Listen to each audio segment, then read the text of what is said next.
Welcome to the HR Fix, the HR podcast for HR professionals who want to grow and be the best. I'm Judith, Fiddler, and I'll be your host. So come and join us on our journey as we change an entire industry. Come on, let's get started. We are talking about the HR mindset shift and why it's so important to HR and to the industry, to where we are right now as an industry and as a profession.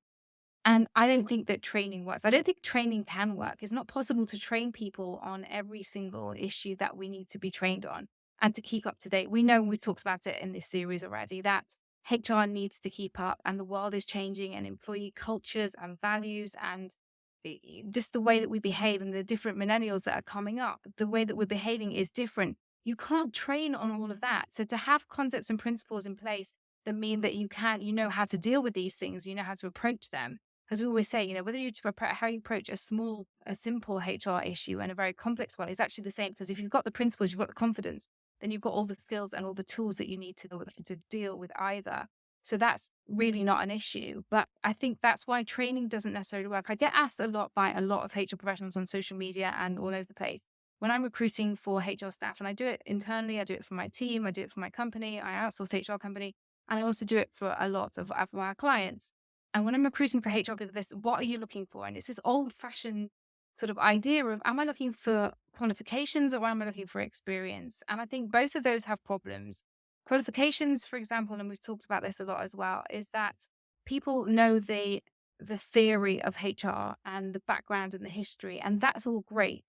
But actually, how does that help you do the practical aspects of your job? And all we care about right now is the practical aspects. That's all our employers care about. They don't care if we knew how it all came about from the Corn Laws or whatever, or master and slave relationships back in the, factories of yesteryear. They don't care about that stuff. All they care about, and I don't mean to belittle any qualifications, I really don't. I think it's great when you're learning anything and people are so committed to their qualifications.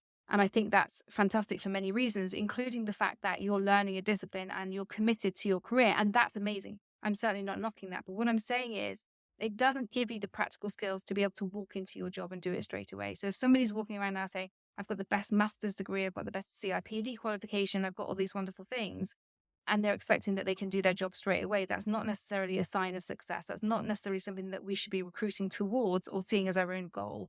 I know a lot of companies do that, but I think they don't understand necessarily that it lacks this practical application that you need to be any good at HR. You just need to be good at the practical aspects of it as well.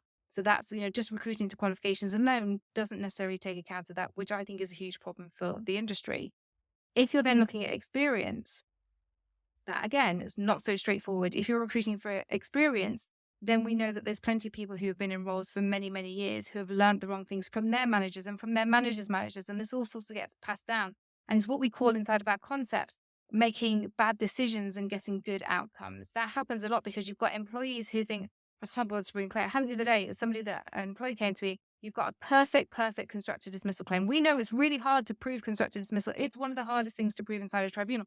She had a perfect claim and she was like, I don't want the hassle. I just don't want anyone to think bad of me. I haven't got the confidence. I don't want to do it. I just would rather go and get a new job. That was where a particular employer made a very bad decision, a series of very bad decisions, but they had a good outcome. So they're not going to then go and teach or learn a lesson from that and teach other people that they're working with inside of HR, because there was quite a senior HR person, that actually, this is fine. This is how you treat employees. You can be nasty to them. You can do this, this, and this, and this. And then she had a perfect constructive dismissal claim and a discrimination claim as well. But the message that HR person is now going to get to her and her team is the wrong one. And this happens all the time. I've dealt with people who have sacked people by text message. Nothing happened to them. They didn't get taken to the cleaners. They didn't get taken to tribunal. So therefore, that means, oh, okay, it's okay to sack by text. Tell your friends. And these people are, following the process. And they're talking to other people. Actually, the process says, you have to do this. No, that's totally wrong. But they get away with it. It's what we call bad decisions, good outcomes. You can also have good decisions, bad outcomes, but at least then you can justify it. And if it goes to tribunal, you've got something to say for yourself. So it's always better to have a good decision, make the right decisions, even if they've got bad outcomes, rather than just get lucky. HR can never be about luck. So that's why we don't necessarily want to recruit to experience. We don't want to recruit to qualifications. That doesn't work. We don't necessarily want to recruit to experience either. And I know so many people say, I'm so good at my job. I'm so good at HR because I've been doing it for 15 years.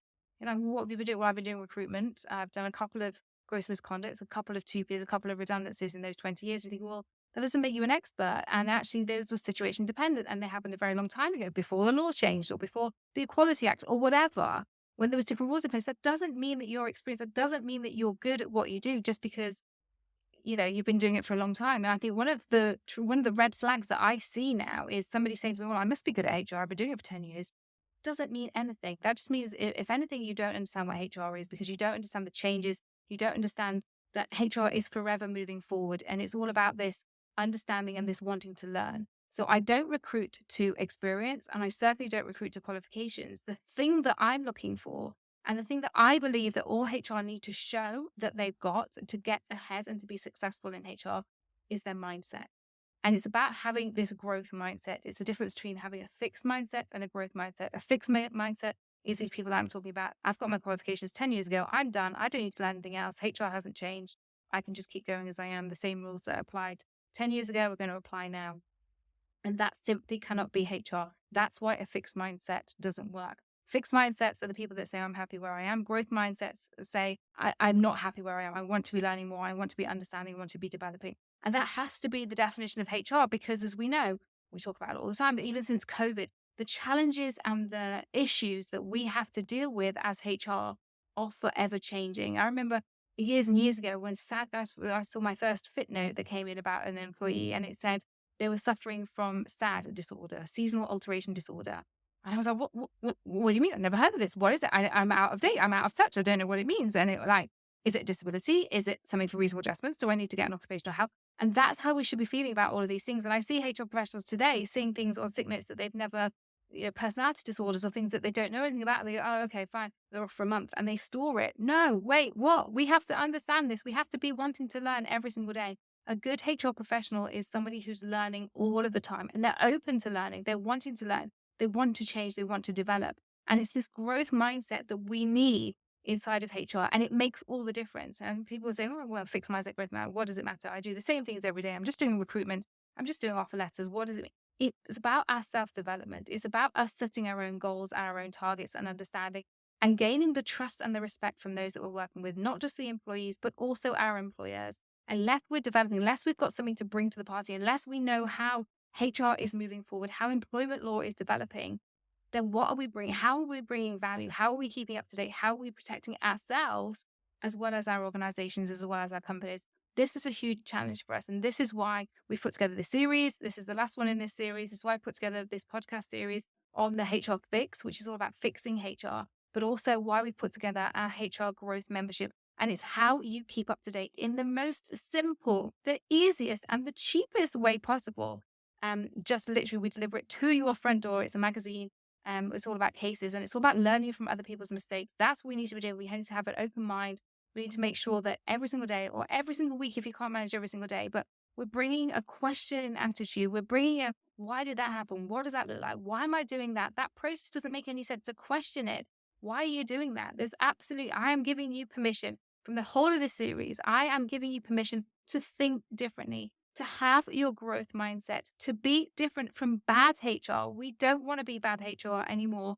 We want to be good HR, but we don't even know what good looks like. But it starts with having an open mindset. Start to question, start to ask, why are you doing certain things? And if you get the answer, because that's the way I've always done it, then that is not good enough. But that is your starting point, and that is where I want you to grow from and be the best that you can possibly be inside of HR. You want to come and find out more about that membership? We'd love you to come on the inside. But otherwise, I wish you all the very best. Happy HRing.